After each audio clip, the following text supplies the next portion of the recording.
Welcome in, everyone. Congrats to on redeeming first. Congrats Millie for redeeming second. How are you guys? How's everything? So we're gonna work on Kanjira's Anecdote quest. So we'll see how that is. Let's see. I think later on I should set up another command for my gotcha IDs.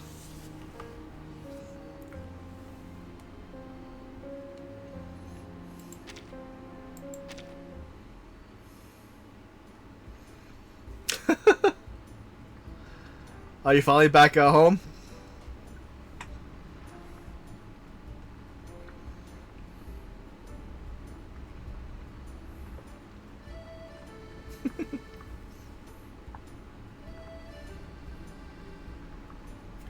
See, do we have any? No, we don't have any more polls. I think you'll get another Janala, Matita.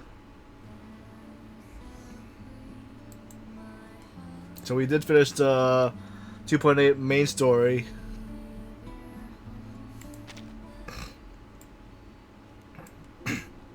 Alright. Inside the Penumbra can, covered in a layer of dust, are stories buried in the depths of time. Kanjira's story, Away from Home. So we have 3 more days left, so might as well get it started out. I'm not sure when the next time I'll be well, man, see, I know usually available on today and tomorrow, but we'll see. Story. Stage 1. Torch the stars. Good night, midnight fireflies.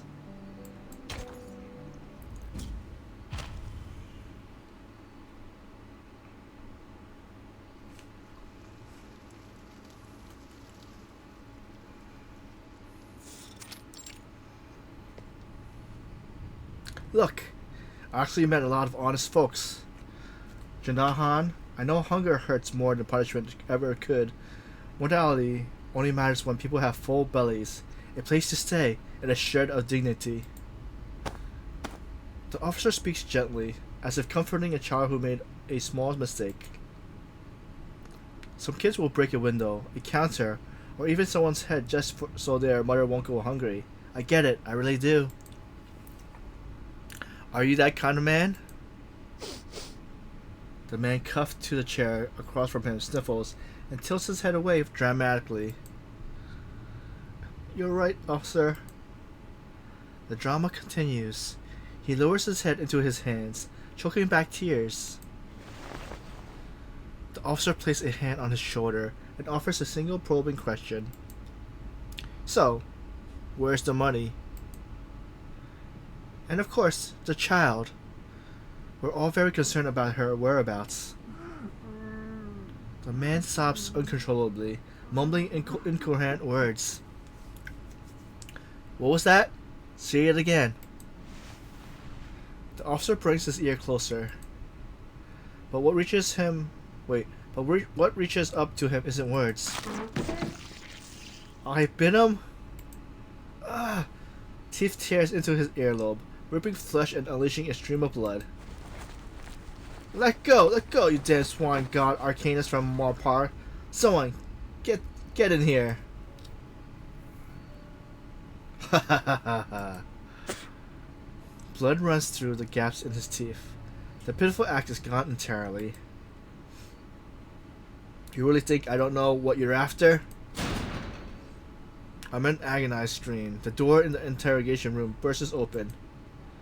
Monster, let him go! Another officer storms in, pulling a black iron baton from his belt and slamming it hard into the man's gut. The sudden blow makes him gag, and he finally lets go. The wounded officer presses his hand over his blood-soaked ear, gasping breathlessly as his colleague leads him out to attend to the wound. He left alone in the interrogation room. On the table, a headline stands out. A missing person. Kanjira.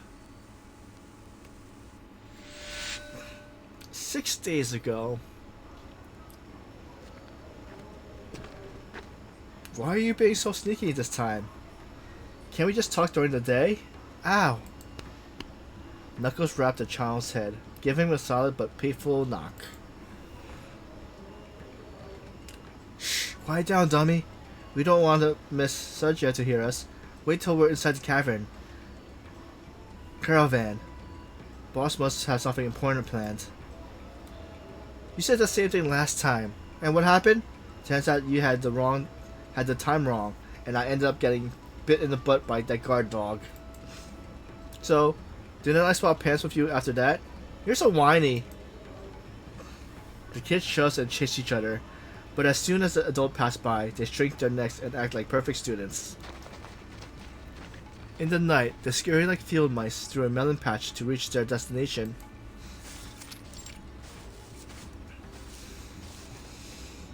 Tiny feet rushes through the outskirts of the woods until they reach a rundown caravan. Boss? Boss? You there? Hey! Hey! She's late again.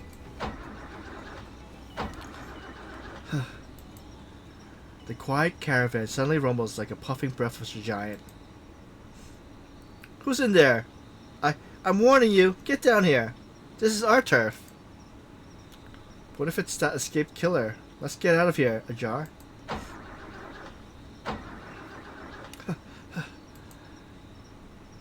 If you don't come out, I'm letting the dogs loose. Ajar elbows his buddy. His buddy just points to his own chin like, why is it always me? The kid crouches down, stretches his neck out, and curls his tongue. Hiss roar! Woof! Woof woof!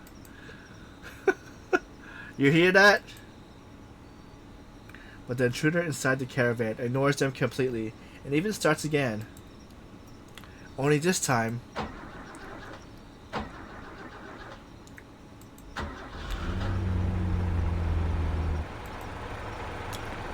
Finally got it working. Boss! Is that you in there? The kid rushes over, eyes wide like they're gawking at an elephant.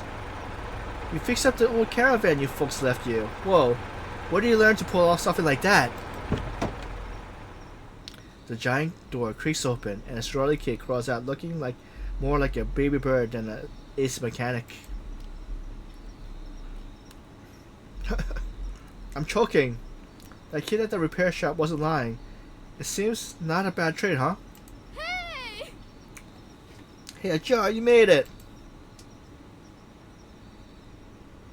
So, this is why you called us here, boss. We're finally gonna take that caravan and steal some of the grown-ups' business.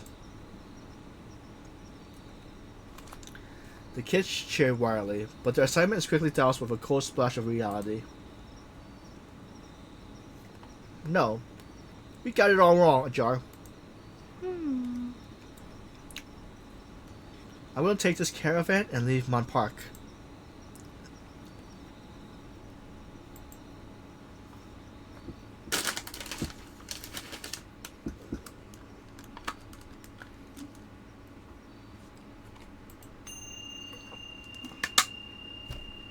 Convincing the others isn't too hard, but it stirs up a wave of worry.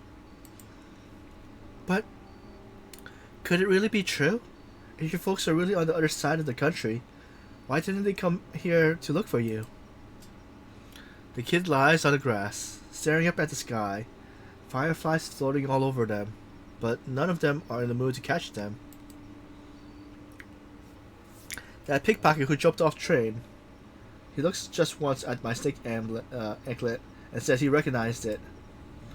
He said back at the train station he saw a woman with the same snake, and they've been looking everywhere for their missing girl. She pulls a missing person notice from her pocket. There's no picture, just a vague description of an age range that roughly matches her own, and a simple drawing of a snake anklet. Maybe they never abandoned me after all. Maybe they just forgot me. Kanjira, maybe he was just making stuff up. And even if that's true, what if they're not looking for you anymore? The girl takes a deep breath. I have to see for myself. But if it's really them, will you come back? The clouds covering the moon grows heavier. Of course. Because this is my home. Boss, here, take this. It's all I earned this morning at the station. The boy sits up, pulls a handful of crumpled bills from his pocket, and lays them carefully on a palm-sized leaf beside her. Then comes to the second kid. And this is all I made shining shoes for that rich old man today. They tipped me a lot. And mine too. One by one, the kid empties their day earnings onto the leaf. It isn't really all that much, but the leaf still bends under the weight. Until it can't hold anything more. But you guys will go hungry. It's no big deal, boss. You're heading out into the big wide world. You can't go without travel money, right? I will pay you back, all of you. You better. When you come back, we will charge you tons of interest. You work for us for the rest of your life. Oh yeah, you little rascal? That's your plan, huh? Well, when I come back, don't expect even half a ruby. You wouldn't dare. The gang piles onto her, tickling miserably. They roll around the grass, laughing and wrestling, smoothing that field flat. The wind picks it up.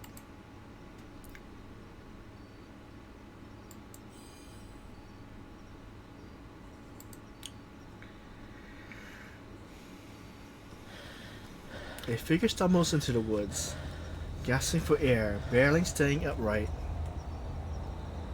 They shouldn't be able to catch up now. A rundown caravan lies ahead, the perfect hiding spot. He scrambles into the back, slips and collapses behind the seat. He's like a bear wounded while escaping from a trap. His victory is Pyrrhic, and he's left too weak to move. Soon, he blacks out. To be continued.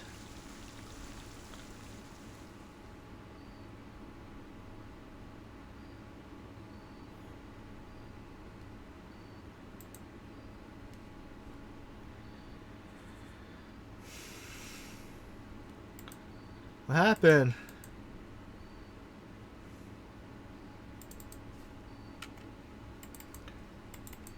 It's to be continued, but it blacked out.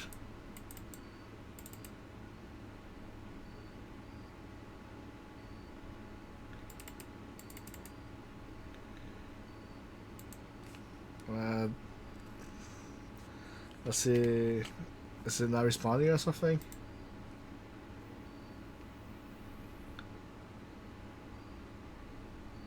Yeah, that's weird. That's the first time that happened. Let me. Let me restart. Reverse.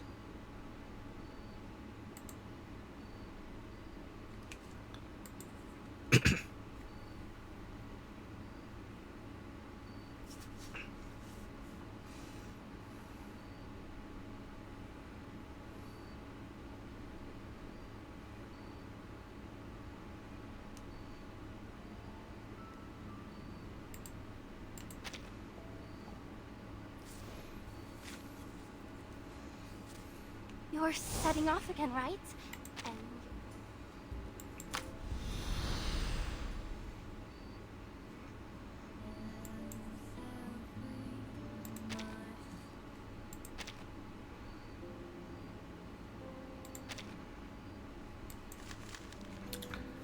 So.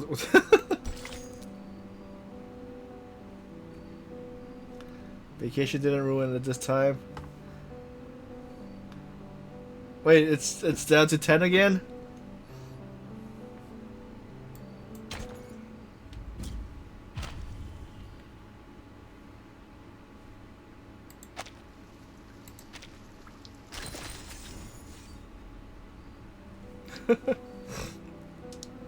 But didn't they you know, did they do it where if you watch a VOD or something it brings the thing back, or did you miss that 24-hour window?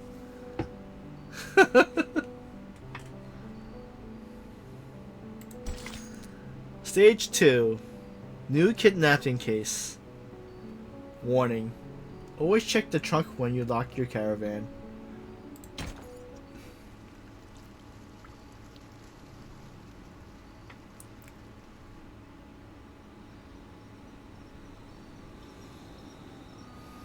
Everyone, push hard.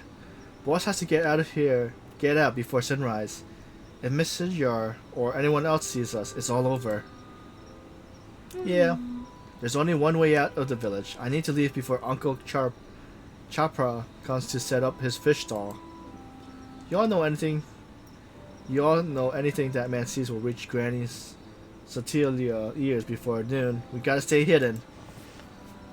She climbs into the seat and grips the handle tight.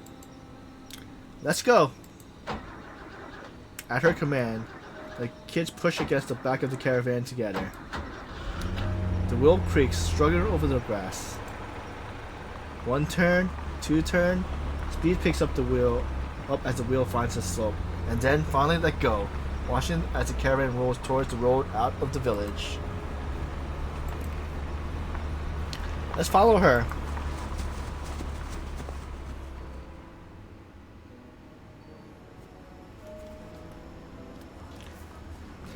The sky is still dark and the market is empty. Monpark. The caravan rolls past rows and rows of familiar paths. The alleys they used to run through. The streets Miss Sergio will chase them down. Those hanging out to dry pass over her. Fish stalls that reek with the lingering scent of yesterday's catch. Everything so familiar, yet suddenly strange. The kid chased after the caravan with yipping puppies, barking out with excitement, until the caravan crosses the village gate, that invisible line separating the whole little world, and the kids come to a halt. Goodbye, boss. Their small shadows close together, becoming a neat and solid row as they watch. Hey, did the caravan feel heavier than before? Nah, you're just hungry and overthinking things again.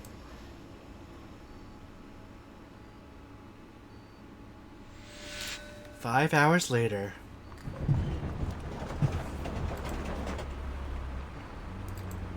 Huh? What's that noise? Oh no, don't tell me Uncle Sinha's dog climbing there again. I better check.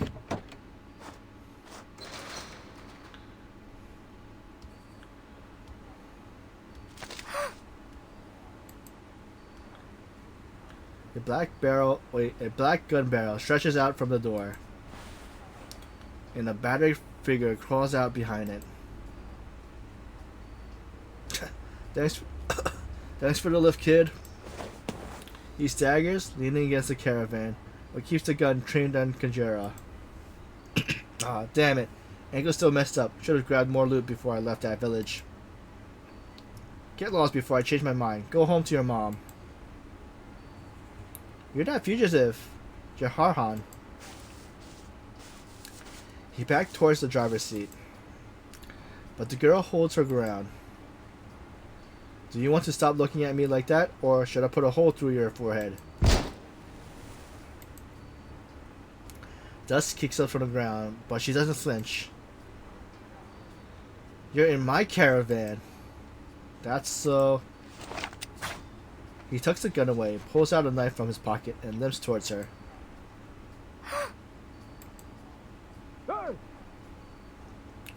Hey, what's going on? Your car break down? He sidesteps closer to Kanjira, pressing the knife against her back from an angle no one can see. Oh, no worries, my friend. Just out here on a little trip with my daughter. She got excited and insisted on stepping out for a bit.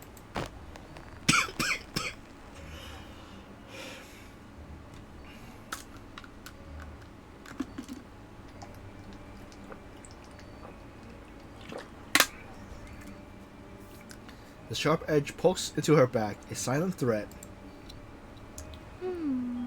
Yep, that's right, Papa. He nods towards his injured leg. My leg aren't doing too well. Can't exactly go chasing after her, so we had a little argument. Kids these days, so hard to keep them in line. I get it. I got one about her age. Worse than she is, I tell ya. Name's Rojo. I live just nearby. Works for Miss Salmon at this plantation, and my wife helps out at the pottery workshop. Police station's not far if you need help. I mean, I'll be happy to fetch them for you. Thanks for the offer, Rahel. But we're just leaving. Won't take up much of your time. Kanjira grabs his sleeve, her eyes brimming with tears, playing the part perfectly. But Papa, can't we stay just a little while, please? I want to see Uncle Rahal's farm. I've been stuck inside all day. I'm going stir crazy. No, you're not. I'll be grateful for the help, sir. My wife's pregnant and stuck at home. If your daughter's willing, I'll be happy to offer you both lunch. That's music to that's music to their empty stomachs. Can't say no to that. He lets the girl go. Listen up, kid. You stay where I can see you. Understand? One more move, and you know what happens. His eyes narrow as he attempts a gentle, fatherly smile. So kind it hides the threat. So kind it's terrifying. Uh-huh.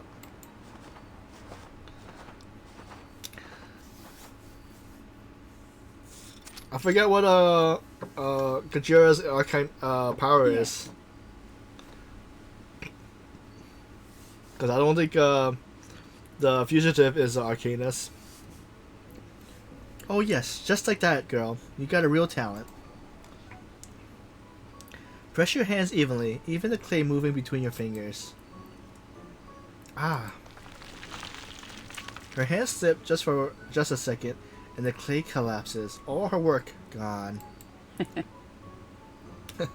got the hang of it already, just a bit too eager. And the shade against the wall, rows of finished blue pottery line up neatly. When I'm still far from the numbers Miss Salmon's ordered, I have to keep working through the night. You go rest. Why? Auntie Tara, you're so good at this. If you took these to the big market, you could sell them for lots of money. The market? No, I don't think anyone there would like to buy these. And I've never been able to try selling them any further than that. I want to know how. It's always been Miss Salmon who looks after that. Sounds like he's your parent or something. She glances around, confused by how run down the place is. It's nothing like she's imagined. And these things? I've seen outsiders buy them with little cars. They pay loads of rubies. Girl, please girl, don't say things like that. I don't want to be some fancy artist. I just want to do my work quietly and be happy with what I have. You have your arcane skill. I know you will succeed with whatever you put your mind to. As long as we meet the quota, we'll have enough to eat. It comes across more like a battering ram than a polite knock. Before Tara can stand up, the visitor throws the door open, marching in with open disrespect. Has Ruhel's family delivered their share yet? A few burly hired men stands behind him, blocking the door behind him. Sorry, so sorry. Hurry it up, you already delayed our delivery for many days. Once again, you spit on my father's generosity with excuses after excuse. If you fail to meet the quota today, you and your husband will need to find somewhere else to live. You won't be abusing this kindness any longer. Tara's hands clenches tightly as she nods, growing smaller and smaller with each bob of her head. Wait a second. Who's this girl and that filthy man? Don't worry, young master. They're just some lost travelers that stopped to ask for directions. Young Master Solomon goes pale immediately. Workers aren't allowed to take strangers home, especially not these two filthy Arcanus. Also, they're both Arcanus?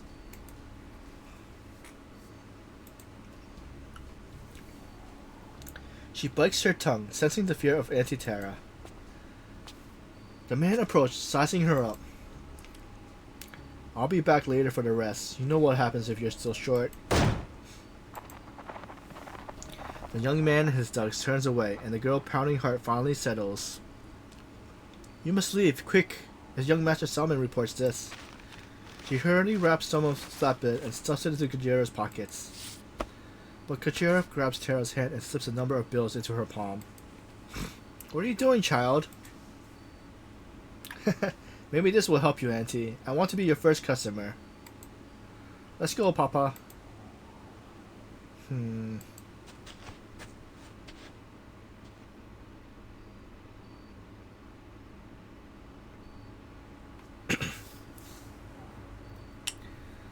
That's the last one.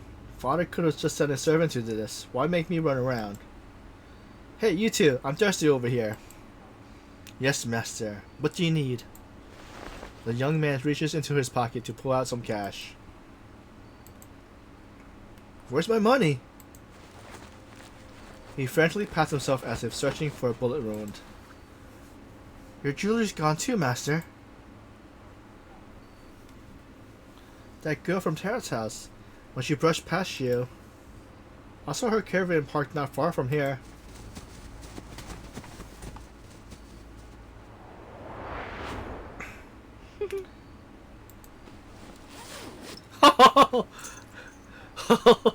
She admires the stolen wallet and jewelry, grinning with pride. You realize if you're caught, they'll drag a whole lot more people down with you. This is serious. Kid, you really stirred up a mess. His pace quickened, desperate to put as much distance between them as possible. What trouble? Pooch is in and out like a ghost. By the time they check their empty pockets, we'll be long gone. I don't want to bet on it. If this hunk of junk would have started up any faster, I would have left you behind already. Get out and push. He waves her off dismissively before he climbs into the driver's seat and once again attempts to fire up the engine. You're not seriously going to drive off, are you? Because if you are, I'm not pushing. Shut your mouth. Either you trust me or sit there and wait to die. Fine, fine. Jerk. She presses her shoulder against the back of the caravan and starts pushing with all her might. They're right there! Shouts echoes from a distance. It's fine, we made it. We're ready. What? The caravan rolls forward faster and faster with no sign of stopping. Wait, wait! She runs, grasping for breath, trying to catch up. But the caravan dives down over the nearby rise, disappearing from her sight. Suddenly, rough hands grab her shoulder and slams her to the ground. Hold her down. Break her fingers one by one.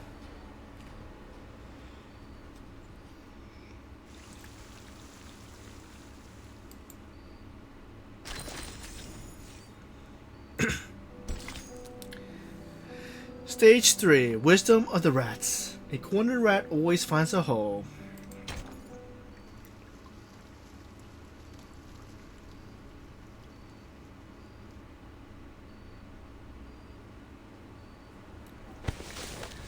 Rough hands pins the girl down. Poochie hiss from inside her sleeve. You dare stick your filthy hands into my pocket? Who are you? Just another low-born arcanist rat from our par. What made you think you could steal from me on my own land? Huh? Pfft, shameless bastard. You lots take way more from these aunties and uncles than I ever did. You trick them, tell them their goods are worthless, and then resell them in the villagers for a fortune. Those things they make, they could buy their own houses with the money you make off them. Open your eyes. Uncles, don't tell me you don't know this is happening. She twists her head, trying to catch the eye of the adults nearby. But their faces remain blank, looking right through her. To them, she's just another outsider. A justified punishment, a righteous lesson. You little wrench, this is my family's legal business. Go cry to the police if you want, but first, you pay for your thievery. Hold your hands down, Chamar. Yes, sir. Kanjira's pinned flat against the ground like a crab on a cutting board. Ding! His knife stamps into the dirt beside her hands. Shh, let's start with the pinky, shall we? The blade slowly lowers like a guillotine, inching towards her fingers. Ah! The knife flies through his hands as the deafening gunshot rings out, and blood pours from his palm. Someone steps out from the bushes. Shh. And here I thought we were the worst kind of scum, but looks like rats can wear crowns too. The servants scattered like cockroaches. Kanjira grabs the fallen knife, then struggles up to her feet. Ha! Ha ha! So you didn't run after all. Hold the knife steady. Take the rest of their stuff. That necklace. You already have his bracelet, right? Yeah? Hey, isn't that earring of his really flashy too? Cut them all off. The girl freezes. You forget what he said about... Wait. You forget what he was about to do to you, kid. Don't waste time, or would you rather wait till he's a corpse? Another bullet kicks up the dust near her feet. Please, I'm begging you. Take everything, whatever you want. Hey Panzer, thanks for the hydrate.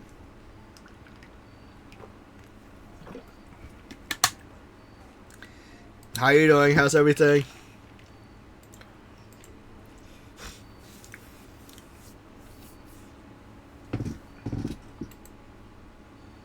Before she can move, the man growls and frantically strips off every valuable thing she's wearing, holding them out to her with both hands. It's all yours. Take it. What? Are you feeling guilty all of a sudden? You already robbed him once. What's the difference? This filthy bastard was about to chop off your fingers. Oh, nice. Stop yelling at me, you know. Wait. Stop yelling at me. I know. She turns her head away, fighting the disgust rising inside her, still refusing to take the growling man's offering. You think you're doing something wrong? Kid, after all the hell you've been through on the streets, you should have buried that soft heart ages ago. Death, robbery, even murder. That's not just here. That's the whole damn world. Every day, people get tossed from their homes, starve to death, die sick and forgotten in some filthy alley. I could have put a bullet straight through his skull, but compared to the way people like him strip others of their dignity and leave them to starve and crawl to their deaths, I'm practically a saint. Heavy footsteps echo from the road ahead. They're over here. He loses the last of his patience, turns and disappears into the trees, without another word. Wait for me!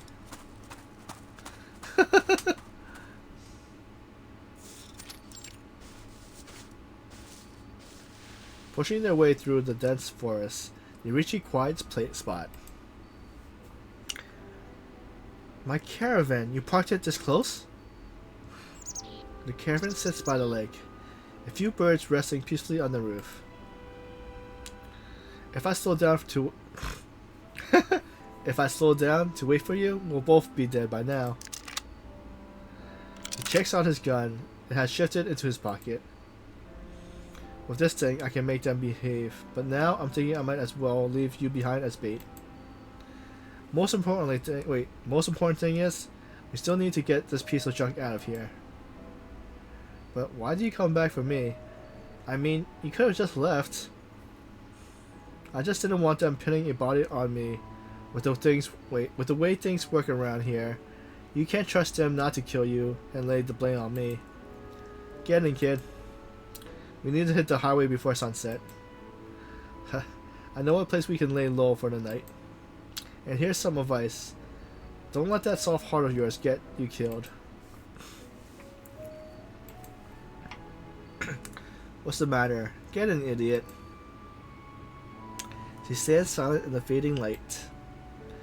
After a moment, she lifts her head. I know a lot of bad people. I'm one of those bad kids Miss Sheffer always talks about. I steal mangoes from Uncle Sheffer's garden. I trick dumb tourists out of their money. I pick pockets and take money from those drunk uncles that don't know any better. I've been caught and I've been beaten a lot. Maybe you're right, but I don't want to agree with you. I think I'd rather be bad, but not that bad. That's enough for me. Whatever, kid. See ya. He rolls the caravan onto the highway without a second glance. This time, Kanjira reacts fast, chasing after it and leaping on without hesitation. Next time, I'll make you run behind me.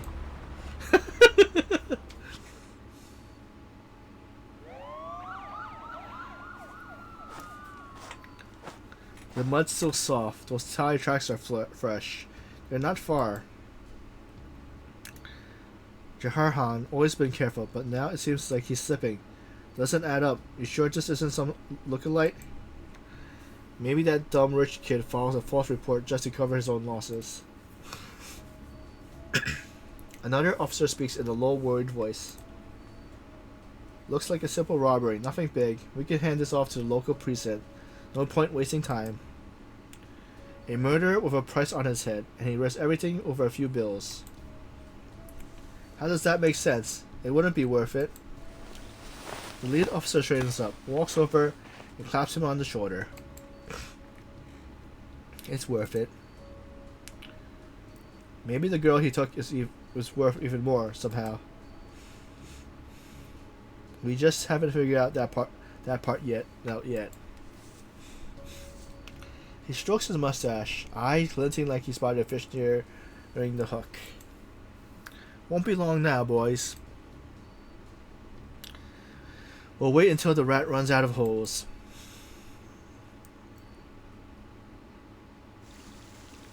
To be continued.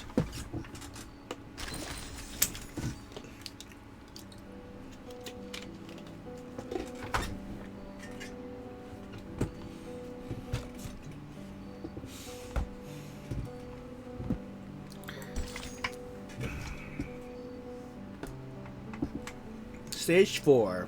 Campfire. Heart of gold shines like a campfire in the dark night.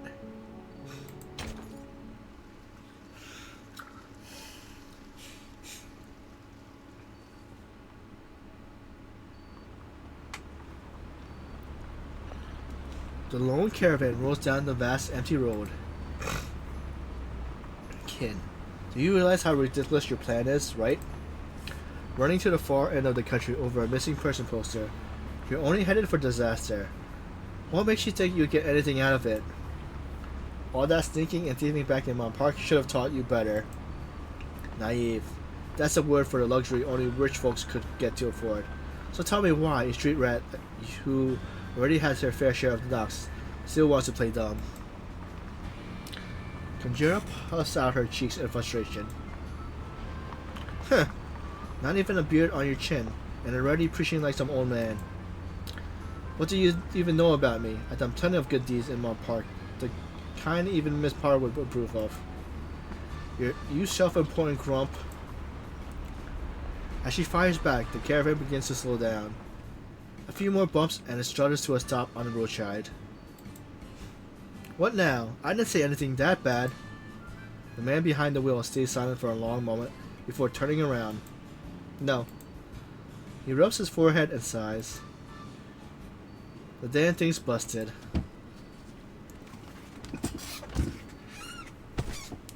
As he steps down, it's clear the tire has gone flat. It's sagging over the ground like melted ice cream. A sharp stone lodged squarely into the thin thread. The place we headed isn't far. Get out and push. What? No way, not again. Should have taken Uncle Sal's donkey. 1 carrot and a stick, and it would have hauled me straight there without any nonsense. Wait, without all this nonsense.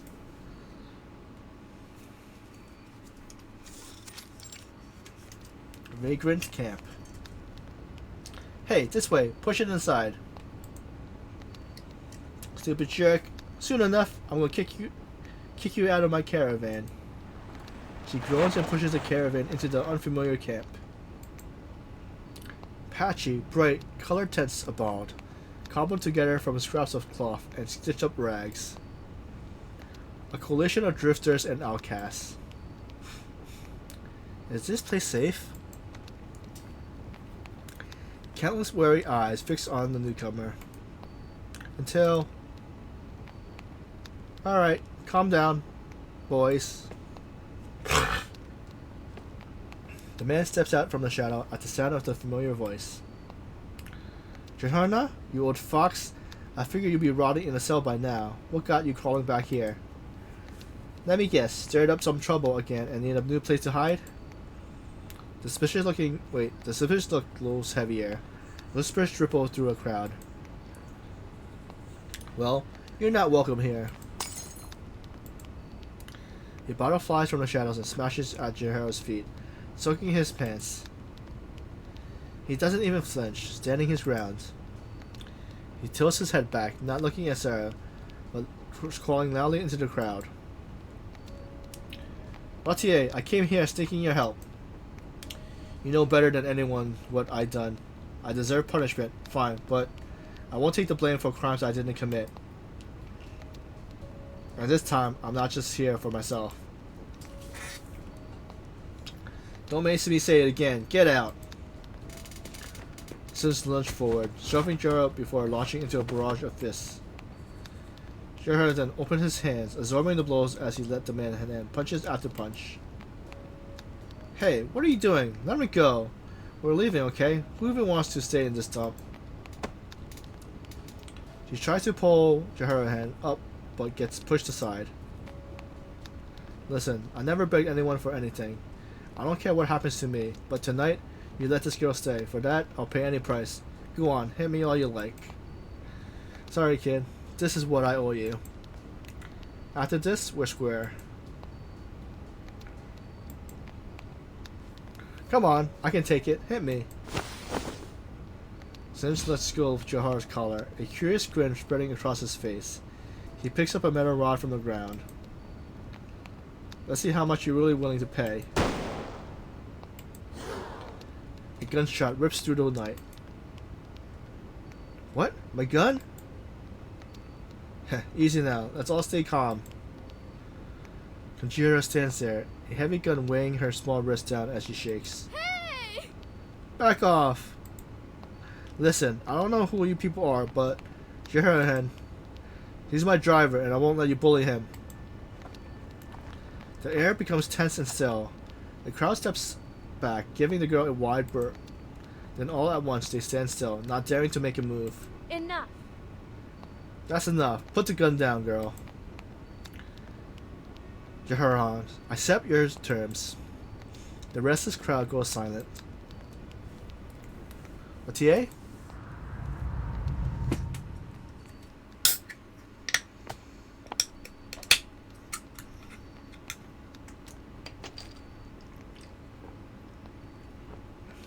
Here, take it. This can of Linton is the last we got. Your bed's set up next to the wreck of a van. Miss Bettier, I'm out of here. Kanjira opens the can of Linton, eagerly scooping some out onto her shoulder. Pooja slips out of her sleeve and starts licking the food. Pooji, you must be starving. Thanks for sticking with me all this way. You guys aren't really so terrible after all. Why didn't you just talk nicely from the start? Don't worry, I won't forget your tip. I'm starving.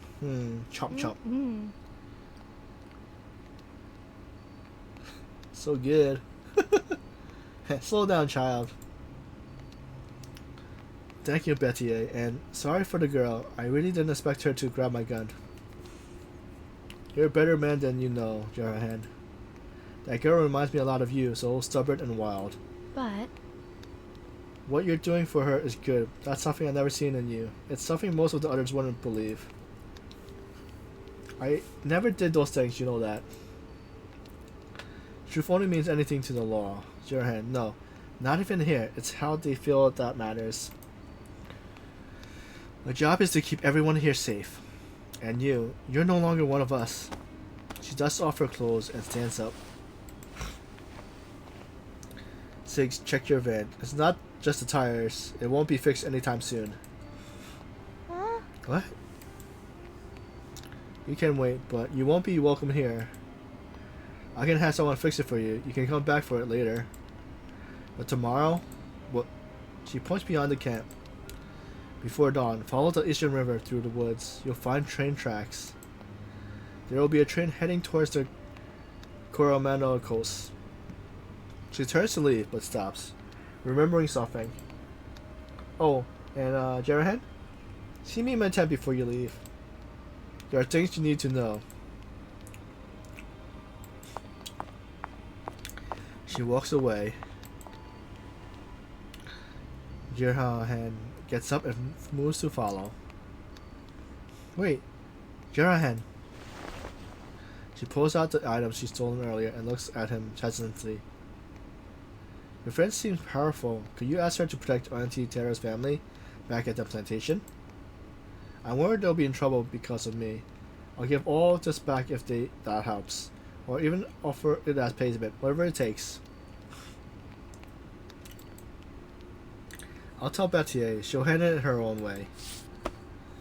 He takes the wallet and jewelry, stands up, and walks away. The night falls over a Poplar's kingdom. The campfire crackles. People nibble on bananas and tamarind, speaking in the hushed voice. Here, far from the world's chaos, everything feels humble and pure.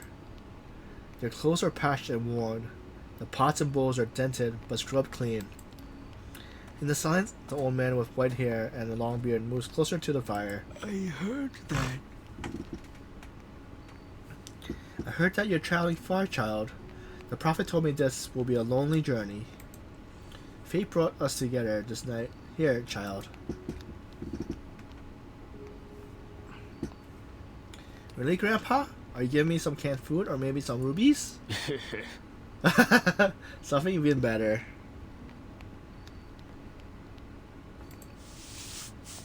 He pulls a small handful of sacred ashes from his sagging pocket and gently smears it across Kanjira's curious face.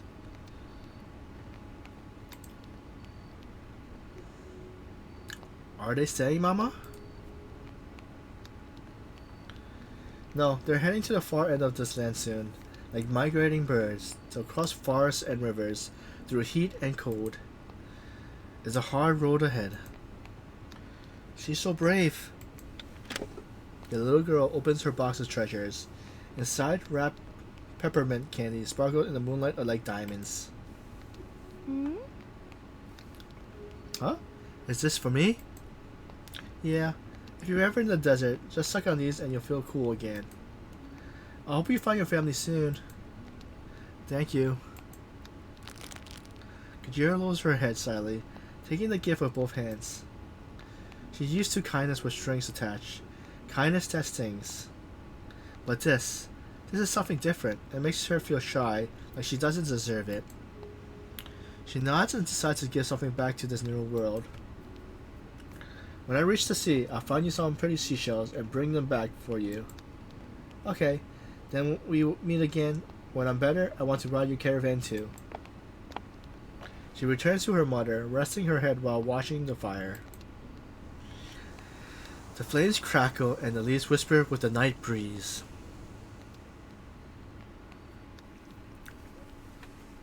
Mama, my head feels itchy. Okay. Her mother gently rubs her finger through her hair, slow and soft, like stroking a young creature. Tell me a story. Of course, my child. Once, on the far end of the Sarura River, there was a girl in a sarah edged with gold, with thick, glossy black hair. Her soft voice mingled with the flickering fire and swaying shadows. Kanjira lies down, her back to them, fists clenched tight. Warm tears swell up, her chest tight. But she promised herself, once she left the village, she wouldn't cry again. So she shuts her eyes and refused to open them. Her ears, red from the wind, still listens to each sound, and the night grows deeper.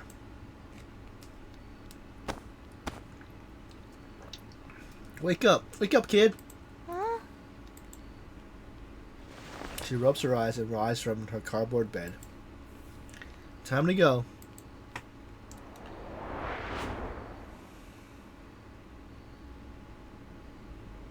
Haha, I gotta admit, kid, you played your part pretty well. That was some fine acting. What do you mean? I don't understand. Come on, you don't really think I'm gonna take you around to try and find your parents, do you? Once we're on the train, we'll go our separate ways. All that talk was just to soften up those bleeding hearts back there. Otherwise, we'll be starving tonight, or worse, some wild animal would have dragged us off. She looks stunned for a moment, bites her lips before returning to her calm-looking stare. Jared noticed the shift in her expression. Hey, helping each other's fine, but we're not friends, alright? I'm saying this so things don't get messy later. You get that, alright? He stops and holds out his hand, like a merchant striking a deal. We can still work together on the train, but you have to promise me one thing. If either of us get caught, the other has the right to cut loose and run. No hard feelings. You do get that I don't actually... Wait. You do get that I don't actually have to take care of you at all, right? There's a reluctant look in his eyes. The same look she's seen on the face of Slippery Street merchant. Deal? Deal. I don't need anyone to take care of me. From the tracks comes a faint rumble. In the distance, a heavy train, puffing white smoke, barrels towards them. Just before jumping onto the train, Kanjira holds her breath and shouts towards him. But, did you really kill someone? Yahara leaps onto the train as it chugs forward, swinging his full weight up with the weight of his backpack. Of course, kid. Where do you think all this money came from? Did you think it sprung up from a field, or did I polish some rich bastard's shoe for it? He sets down the backpack and reaches out his hand to her. Even if she runs, there's no moment of hesitation. She meets his eyes, trying to see through the murk of whatever soul might be hiding behind them. It almost seems as though the train will pass and she'll be left behind. Then she takes his hand.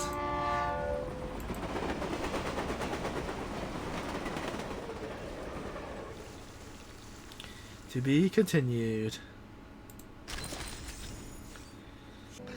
Stage 5, Dreams on a Train. The world may seem new, but never as different as you'd like it to be.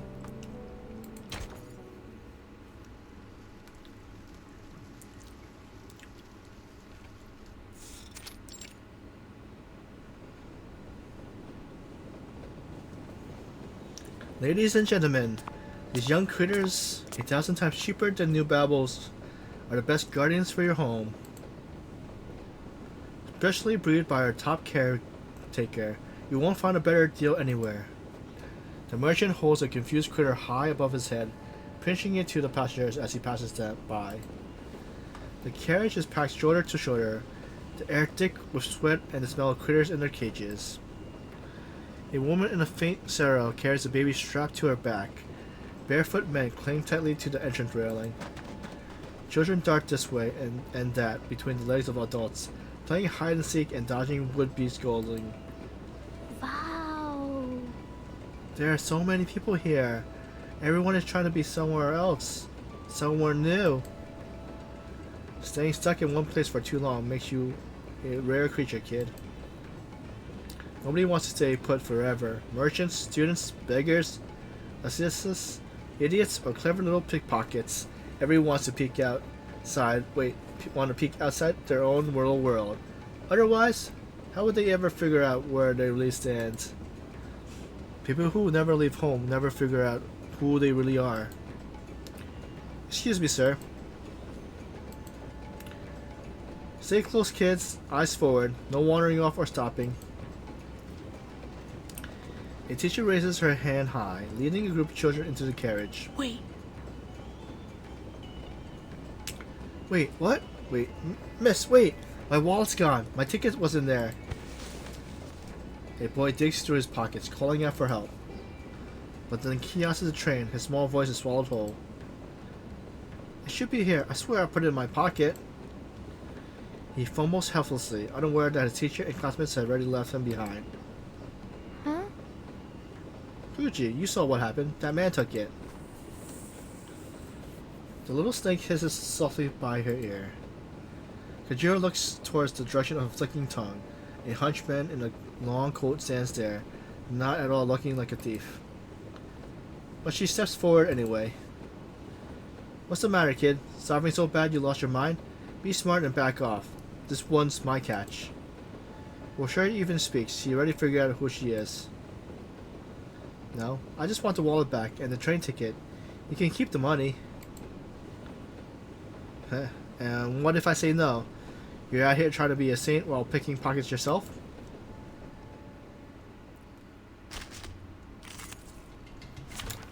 It's a fight! That cost you a little extra. As a drunk. Oh, what's this? No problem. Easy peasy. Now. Haha.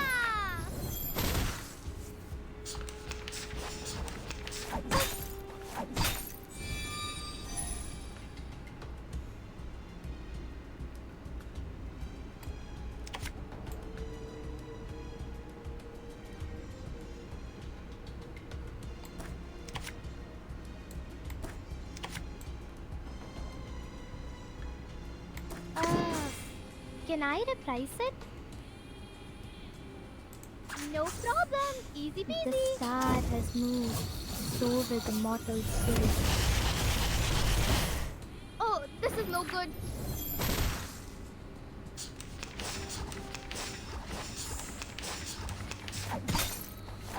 Whoa, whoa, whoa! That's Can I reprise yeah. it? The star has moved, so will the mortal spirit.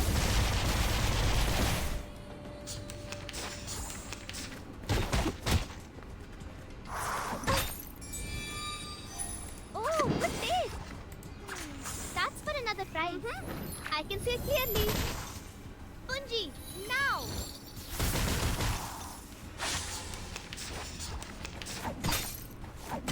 Please.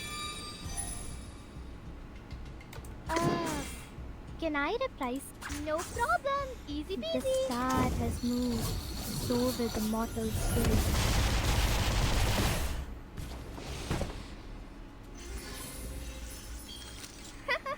Namaste, stupid head.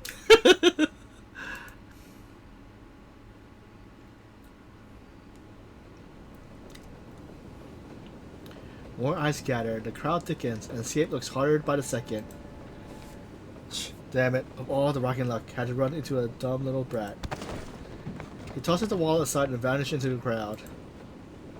Kanjira steps up and taps the lone student on the shoulder. Hey kid, this yours? Looks like it fell.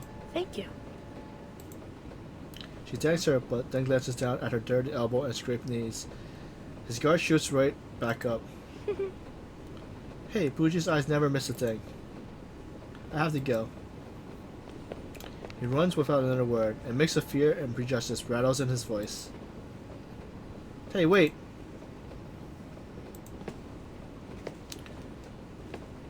That's when the man finally walks over.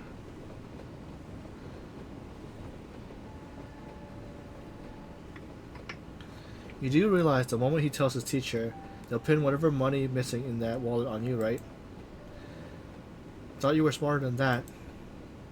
You know how the ember flies in a fire. He lights a cigarette and stares out the window. They hide under the wood that burns faster. I just wanted to tell him his book fell. She picks up the slim book from the floor and flips through it, eyes wide at the dense letters and bright colors. A hand stashes the book away. You're gonna see a lot more of this world, kid. but you won't learn anything useful with what's written in these little things. They just make you soft, fill your head with sweet little lies about how things ought to be. To trust things that won't protect you, and to believe someone who will always take care of you if you just behave. Pretty words about justice, cooperation, and sacrifice, but words don't keep your belly full. Open your eyes, walk the earth with your own 2 feet, and in the end, let your own gut tell you what's real and what's just another lie. He shoves the book back into her chest, dismissing it like old rubbish. Kanjira lowers her head, but then lifts it again. So, then you can read? He raises his finger to his temple and shakes his head with pure aspiration. Miss Sergio was teaching us back home, but I couldn't even get the words to make sense. Can you tell me what this story's about? He snatches the book back, flicks his cigarette out the window, and crouches down. Promise me this, you're done playing hero on this train. No more trouble. I promise.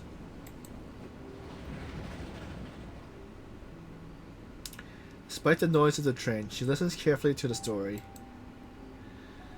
There was once a tyrant king who decreed that anyone who take the golden peacock feather in the palace without force would be granted wealth and glory. There's a clever cobbler named Kabar. He weaves singing peacocks from straw to lure the guards away. And then he uses grass rope soaked in turmeric to measure the golden peacock's height. 3 days later, when the tyrant king shows off the peacock, Kabir publicly proves the golden peacock tail feather are 3 fingers longer than the royal emerald allows, a crime of overstepping royal authority. So the tyrant king is forced to break the golden peacock in front of everyone. Kabar picks up a fallen feather and says, "See, king, now I have your feather." And in the end, the cobbler wins the tyrant king's treasure with his wits, traded for food and shelter, and saves the poor from hunger. He lets out a mocking laugh. You know how that fool died? 3 days later, a new king takes the throne and wants his treasure back. But the idiot refused to say where it is, so they tie him to some horrible torture rack. The real world never matches the story. Only idiots believe in things like that. Keeping your own hide safe and being free, that's all that really matters. Kanjira examines the illustration in silence, chewing over his words and the story like a plate of fish, searching tenderly with each bite for some thin silver of wisdom like a bone.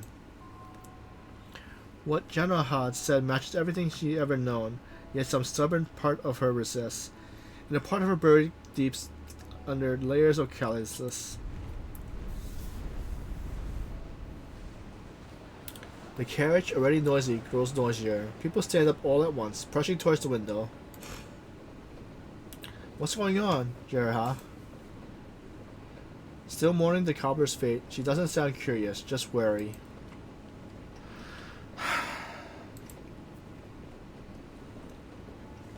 Looking into the wide, innocent eyes, he turns away, uneasy and somehow guilty.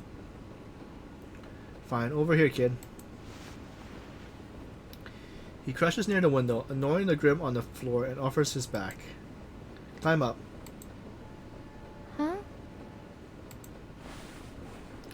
She thinks for a second, then gliffly climbs up his back, just barely reaching the window frame. Her chin rests against the rusted sill. The air tastes sweet and raw, full of green and living scent. The wind roars, loud enough to drown everything else out. The train shudders hard as it sounds a bend. Rushing towards the train shudders hard as it rounds a bend. Wet air rushing through the broken window.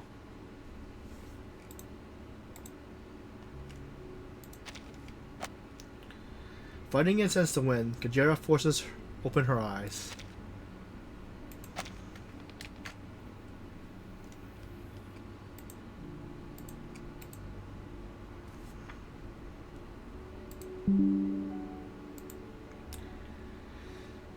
A rainforest ripples under the fold of the wind. The track cuts through waves and waves of wide tropic leaves.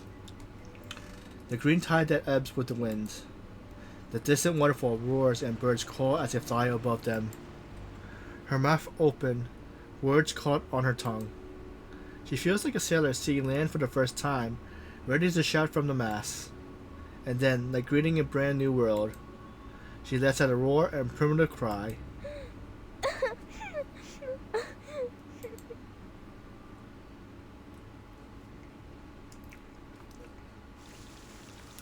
To be continued.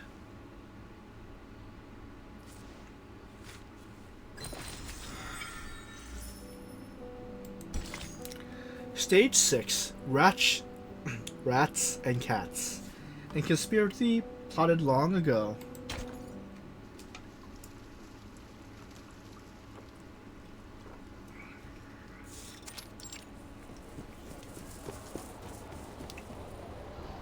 Keep your eyes on every exit. When the train stops, nothing gets through, not even a rat. Yes, sir. I'll board the train myself. He isn't getting away this time. He passed the pistol at his waist and nods to his partner. Get ready. He won't call him quietly. Damn it, we don't want him dead. If he dies, the money. He glances around and lowers his voice. If he's not carrying it, the whole thing's a waste, isn't it? Of course. They lead 2 starving police dogs, eyes locked on that slowing train. They are ready to pounce. The noise grows louder. Consciousness sharpen.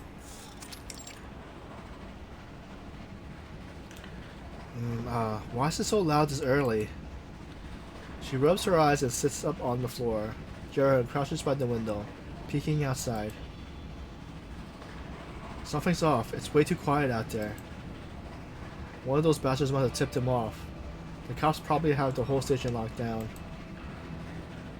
He crushes lower, locking eyes with Kanjira. I'm jumping off and heading for the jungle. You're on your own from here, understand? I probably don't know about you, kid, but if they ask, you never heard of me, got it? Just play dumb. Murmurs spread from the car ahead, and then marching feet together with a whining voice. That's right. That filthy little pickpocket was right here. Said she found my wallet. Yeah. There was some dirty tramp with her too. He was carrying a bag. The voice gets closer. Both of them holds their breath.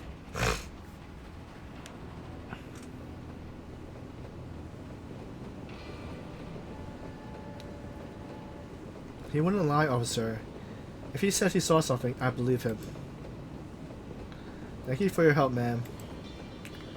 Rex, sniff the wallet. He holds the student wallet out to the police dog. The dog wet nose snitches. It turns and leads the officer straight towards the cargo car. So is he gonna find them or the person that actually took the wallet? Damn that heartless little brat. I'm sorry, it's my fault. Forget it, right now we're tied together. If I run and you get caught, so what? I'm way smarter than you think. Even if they catch me, I won't say a word. What can they really do to me? He shakes his head. They can do anything, kid. And you do know you're helping a murderer, right? She tilts her head up, staring right into his eyes. No, you're not. I don't see that. I don't see it in your eyes. That night, I saw you. You wrapped up some money and tucked it into that girl's candy box. His eyes go wide. He freezes. You stomped around like an elephant. I heard you. He turns away. So what? You think that means you know me? Forget it. Believe what you want. I don't have to prove anything. That's weird. Hey, why is that mutt sniffing farther away? I bet they're still here, just hiding or something. And those officers are talking about some package and bribes. I don't know what they're doing. Well then, maybe I'll just track them. Well then, maybe I'll just track down those dirty thieves myself. Bet they're just hiding in the garbage. The door creaks open.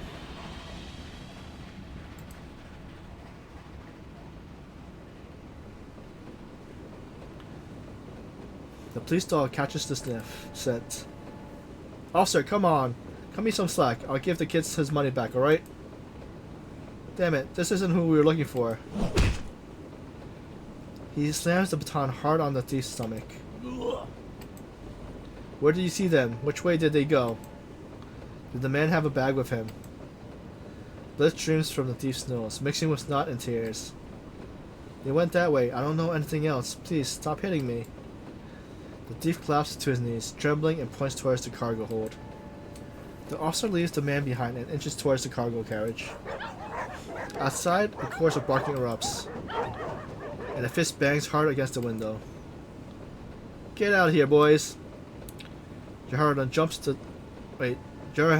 the damn train. He got hostage with him. Damn it, he's ready in the jungle. Call everyone in from the station.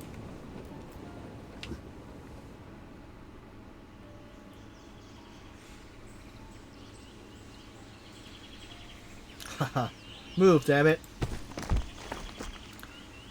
He kicks the crying student hard, sending him sprawling into the sticky mud. Stop it, Jarahan. Don't hit him again. Back off, kid. He's the reason we're in this mess. He shoves Kanjira aside and points his knife towards her. Not another word out of you. I'm all out of kindness, so not another word. Not until we're safe. The jungle grows thicker around them. Wet leaves brushes over them as they go.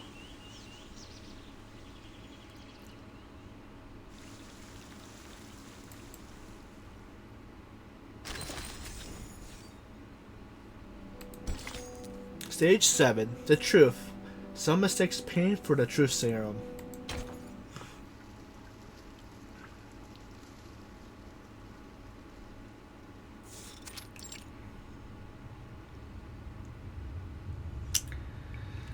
Janarha sits slumped in a chair, bound tight, blood dripping from his nose over cracked lips and through his teeth, mixing with spit at the corner of his mouth. The new interrogator wipes blood off his knuckles with delicate care. You bit my partner's ear off, Janarha. That means I don't have to play nice anymore. I don't have his patience.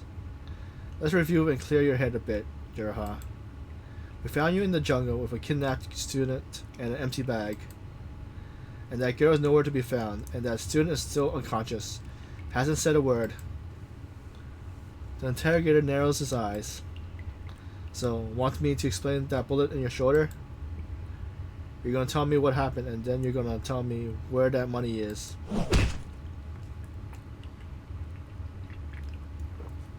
I'll tell you everything. I'll tell you everything. First of all, it was that damn... Wait. It was that dumb brat from the train that shot me.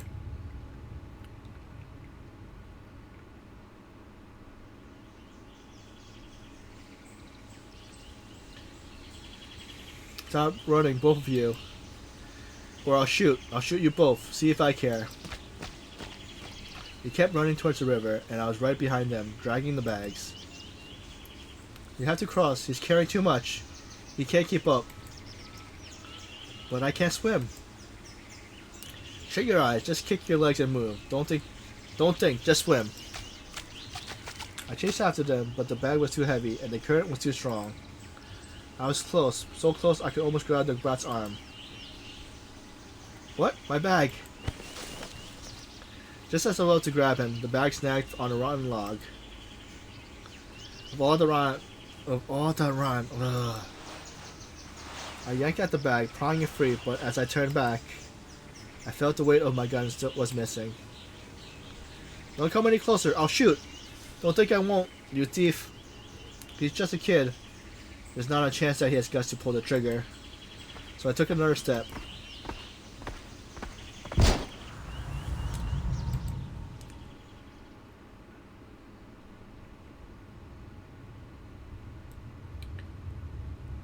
I could have chased them out. Wait.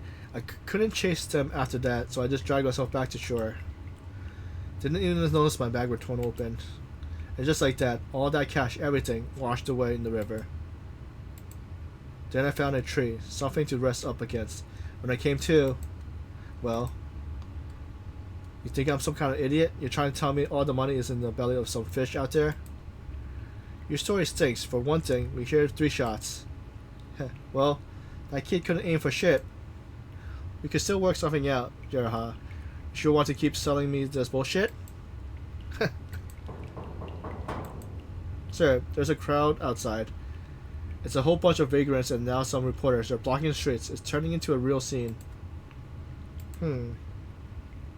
That kid woke up.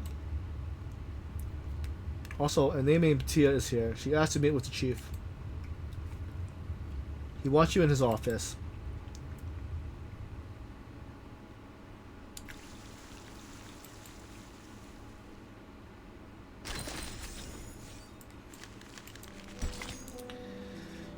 Stage 8. Whistle at dawn. Bound towards a new world.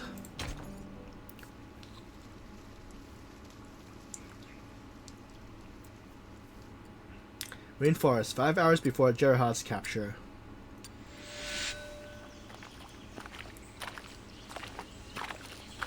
Here, you must be dying of thirst. She lifts the canteen and pours water into the boy's mouth, his hands still tied tight.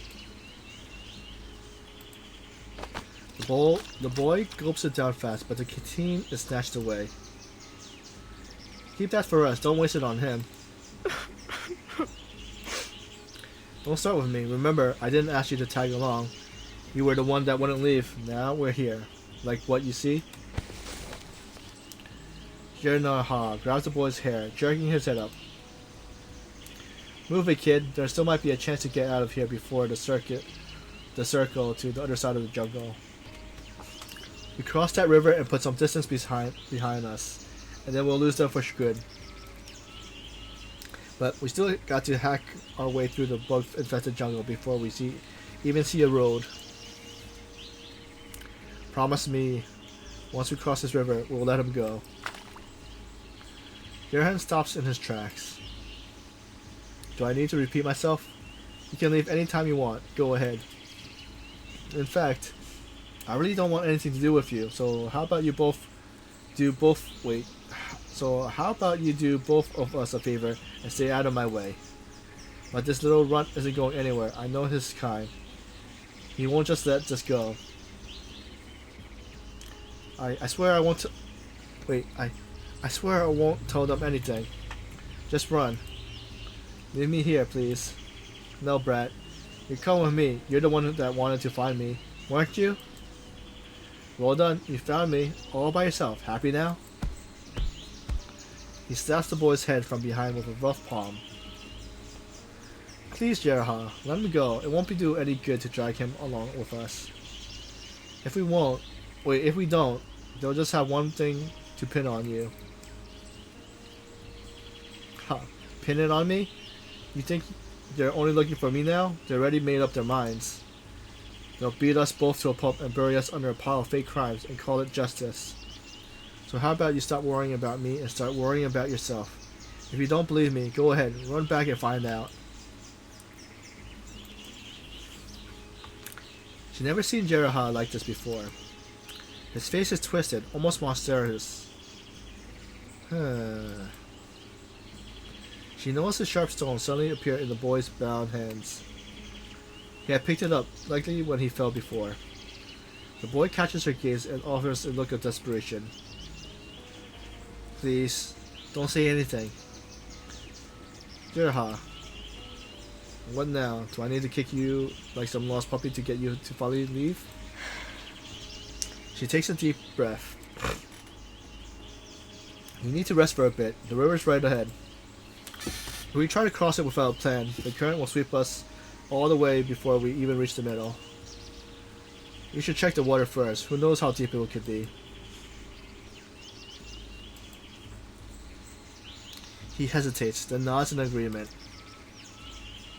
Stay put. I'll check the water.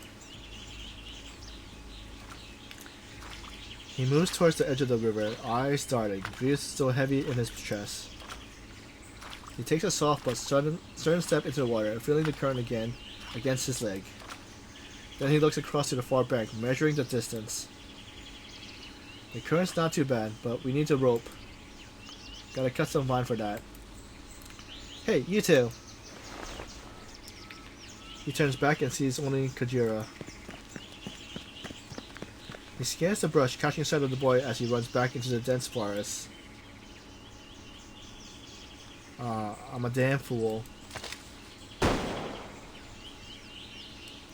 He pulls out his gun and fires a warning shot high into the air. The first of 3. A bullet whisks through the sky. The boy freezes. Jirahan lowers his gun, strides over, grabbing the rotten branch off the ground. Jirahan, stop it! Just let us go. Just let us go. I'll stand behind with him. We'll tell them that you disappeared. He grabs his arm and pulls hard, trying to stop him from moving forward. Jirahan hesitates for a moment, then shakes her off coldly. She staggers to her feet, only to catch a heavy blow from the back of his hand. She collapses to the ground, the taste of blood rising in her mouth. Crisp metallic scent filling her nose. Jirahan's eyes are cold as he stares back at her, empty and unrecognizable. You still don't get it, do you, kid? You still think you can make this work? Haven't you figured out yet what your kindness gets you? You think it will change things, but it won't. All it does is let other people walk all over you. You shouldn't be dragged into this. I know you've given everything you had to the people, and all it brought you was a pain. I know something inside of you is broken, and you hate this world. I don't know what you've been through, but I know it must have been awful. I know you don't want to care anymore, and maybe I can't change that. But maybe things aren't as hopeless as you think. All I know is, if you're really going to take the kid hostage, then you'll be as bad as they said you are. I don't think you want to hurt us. I know that's not you. That can't be you. There's no shift in his empty eyes as he laughs. It's a venomous and sticky sort of laugh. Then he turns towards the boy, still frozen in fear. He raises the thick branch, ready to swing it down on the boy. Done. The second of 3 shots. Birds scatter into the sky. He sways to the side, revealing the boy lying on the ground, and blood sweeping from the fresh wound. You little pickpocket. He collapses to his knees. She trembles, her hands aching from the kick of the gun. I'm sorry, Jiraha. I'm so sorry. She rushes over and guides him over to a nearby tree. I didn't know what to do. I didn't know how to stop this. You might make it... Wait, you might make for an even better marksman than a pickpocket. I'm sorry, I'm sorry. She presses her small hands against the wound, but the blood keeps flowing. Jiraha sighs deeply, staring up at the sky. Listen to me. You did the right thing, kid. You hear me? You did the right thing. I wasn't thinking straight. You're right. The kid's innocent. I'm glad you ended this before it went any further. Footsteps closes in from a distance.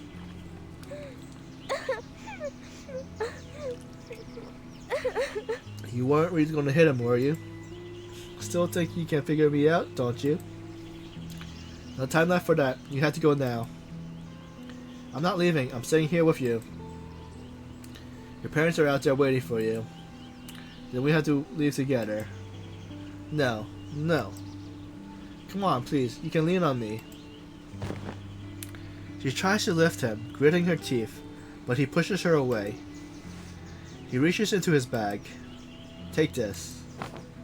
He presses a heavy leather pouch into her arms. Promise me. Use what's inside. Keep moving. Keep going until you find what you're looking for, until you find your answer. He shoves her hands away, pushed her forward towards the river. But what about you? No, what are you doing? He's gotten the gun from her again. He waves her away, leaving her with no other option. It's time to end this. He raises the gun towards the sky and pulls the trigger. The third shot. Over there! The shot came from over there! Now, you won't look back. Run. Get the hell out of here. If you don't want everything you've done to be for nothing, if you don't want this journey to mean nothing, run. Trust me. Once they're gone, circle back towards the station. Then keep running. The police dog closes in. She wipes her tears and starts to move. I promise you, Jeraha. I'll find Bertia. I'll come back for you. You'll be okay. You have to be. Just get the hell out of here. She wipes her tears with her sleeve before forcing her legs to move again. In the distance, a train whistle cuts through the air. Her figure melts into the jungle, swallowed by the trees. The dogs are getting closer. Heh. That's my girl.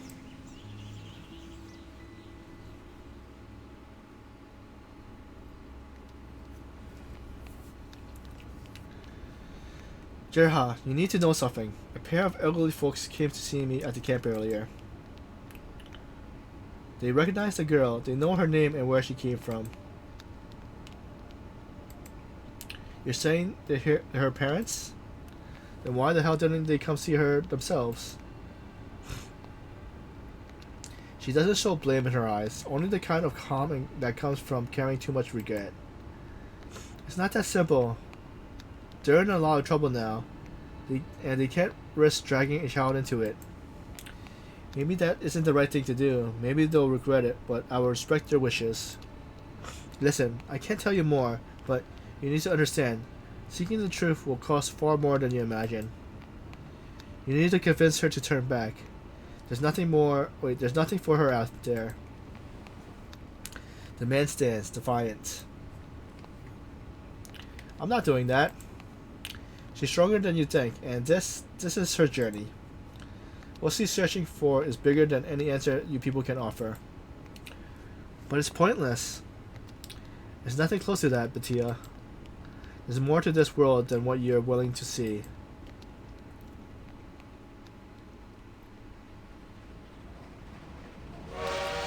The train whistle sliced through the morning mist. The wind howls. Black smoke rolls over the treetop. At the end of the train, a small hand grips the rear guardrail. The train picks up speed. The tracks rattles. Birds scatter from the trees. Newborn sunlight streams through as the train bursts through the tunnel, flooding the world in light.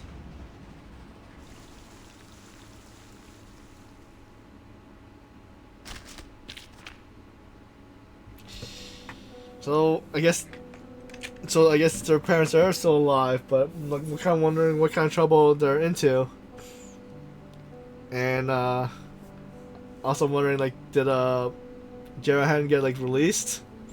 Because they were besides Batia and her group and the reporters, like, we're not sure what's going to happen.